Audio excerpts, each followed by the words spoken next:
হাদিসের পাশা যেহেতু মহানবীর পাশা, আমাদেরকে এটা মানতে হবে। আমরা এটাকে বলবো না যে লাইলাতুল বরাআত। লাইলাতুল বরাআত এটা বরাআত আরবি শব্দ নয়। আমাদের কাছে কোরআন এবং হাদিসের মাধ্যমে, আরবি ভাষার মাধ্যমে আমাদের কাছে শরীয়ত আসে। যেহেতু লাইলাতুল বরাআত যেহেতু এটা আরবি ভাষা নয়, ফার্সি ভাষা, তাহলে আমরা সেই কথাটা না বলে, লাইলাতুল বরাআত শব্দটা না বলে লাইলাতুল নিসফ শাবান, লাইলাতুল নিসফ শাবান মানে শাবানের মধ্যরাত, যেহেতু হাদিসের ভাষায় এই কথাটা বলে। তাহলে হাদিসের ভাষায় নবী করিম সাল্লাল্লাহু আলাইহি ওয়াসাল্লাম বলেন, ইন্নাল্লাহা লা ইয়াত্তালিউ ফি লাইলাতিন নিসফ শাবান নিসফ মিন শাবান ওয়া ইয়াগফিরু লিজামি'i খালকিহি ইল্লা লিমুশরিকিন আও মুশাহিদ। নবী করিম সাল্লাল্লাহু আলাইহি ওয়াসাল্লামের হাদিসে ইরশাদ হচ্ছে, শাবানের রাতে তার সৃষ্টির প্রতি দৃষ্টিপাত করেন এবং দুইজন মানুষের প্রতি তিনি দৃষ্টি দেন না, তাদের গুনাহ মাফ করা হয় না, সকলের প্রতি মাফ করা হয়, দৃষ্টি দেন। দুইটা মানুষের প্রতি দৃষ্টি দেন না, মাফ করা হয় না, লিমুশরিকিন যারা শিরক গুনাহ করে, ও মুশাহিদিন যাদের কলিজাটা অন্তরটা বিদ্বেষে ভরা, হিংসায় ভরা। হিংসা ভরা অন্তর আল্লাহ পছন্দ করেন না, আল্লাহ মাফ করেন না। শিরিক ভরা আমল আল্লাহ মাফ করেন না, এমনকি শাবানের রাতেও মাফ করেন না। এই জন্য আমাদের অন্তরে যদি হাসদ, হিংসা থাকে, পরিষ্কার করে ধুয়ে মুছে অন্তরটাকে পরিষ্কার করে দিতে। আর যদি শিরিকের লেশ মাত্র থাকে, তাহলে শিরিকের লেশ মাত্র আমল করা যাবে না, তওবা করে ফিরে আসবে। শিরিক কি? আল্লাহর সাথে সম্পৃক্ত, কাউকে সম্পৃক্ত করা। আল্লাহর ক্ষমতা, আল্লাহর শক্তি, আল্লাহর জ্ঞান, এগুলোর সাথে কাউকে শরীক করা যাবে না। আল্লাহর ইবাদত, এখানে কাউকে শরীক করা যাবে না। তাহলে দুইটা জিনিস আমাদেরকে আজকে, দুইটা জিনিসের ব্যাপারে পরিষ্কার সব, একটা শিরিক আর একটা হলো হিংসা, হাসদ। এই হাসদ ভরা অন্তর পরিষ্কার করে কারো ব্যাপারে, কোন মুসলিম ভাইয়ের ব্যাপারে, কোন অমুসলিমের ব্যাপারে হাসদ, হিংসা। তবে নবী করিম সাল্লাল্লাহু আলাইহি ওয়াসাল্লামের এক হাদিসে আছে, দুইজন মানুষের প্রতি আপনি হিংসা করতে পারবেন। একজন মানুষ হচ্ছে দান করতেছে, তার প্রতি হিংসা করবেন কি জন্য? আপনি নিজে আমল করার জন্য।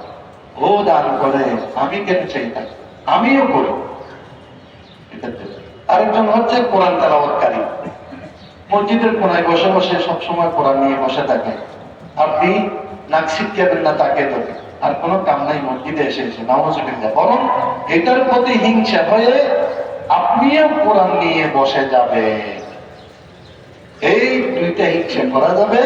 একটা দানকারীর দান দেখে আপনি দান শুরু করে দেবেন, আর কোরআন আমলকারীর, তেলাওয়াতকারীর কোরআন তেলাওয়াত দেখে আপনি তেলাওয়াতকারী হয়ে যাওয়া।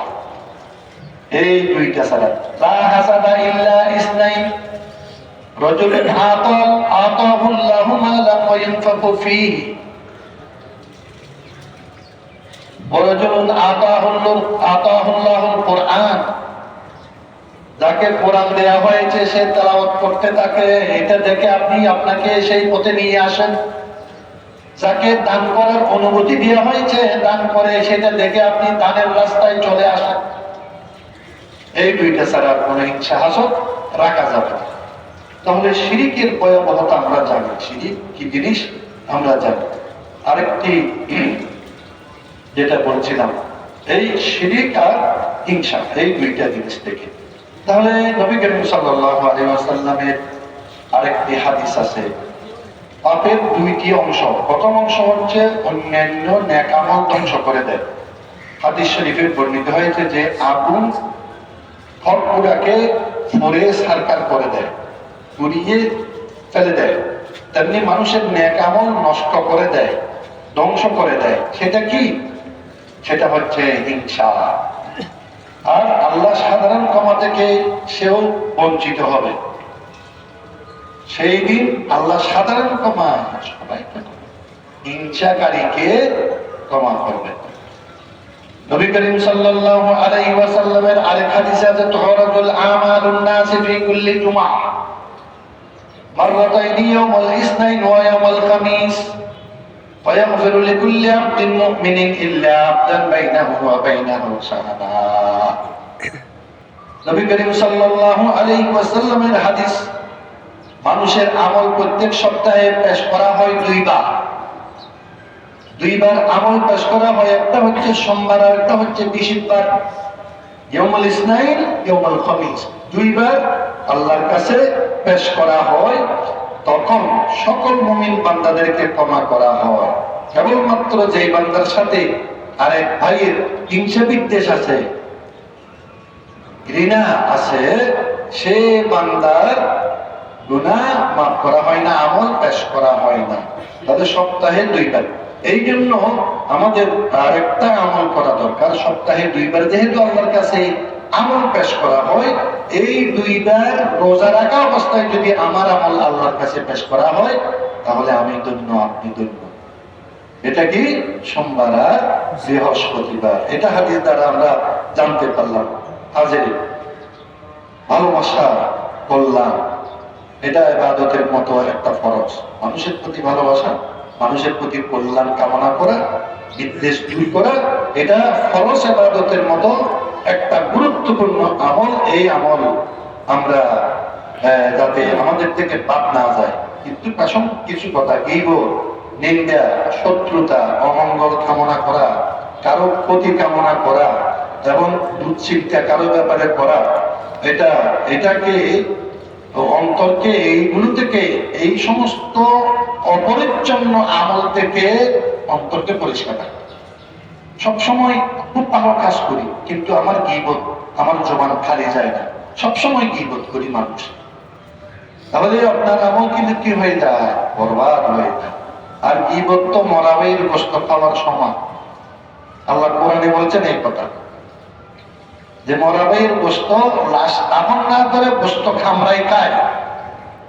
এই কাজ কিরকম? গীবত।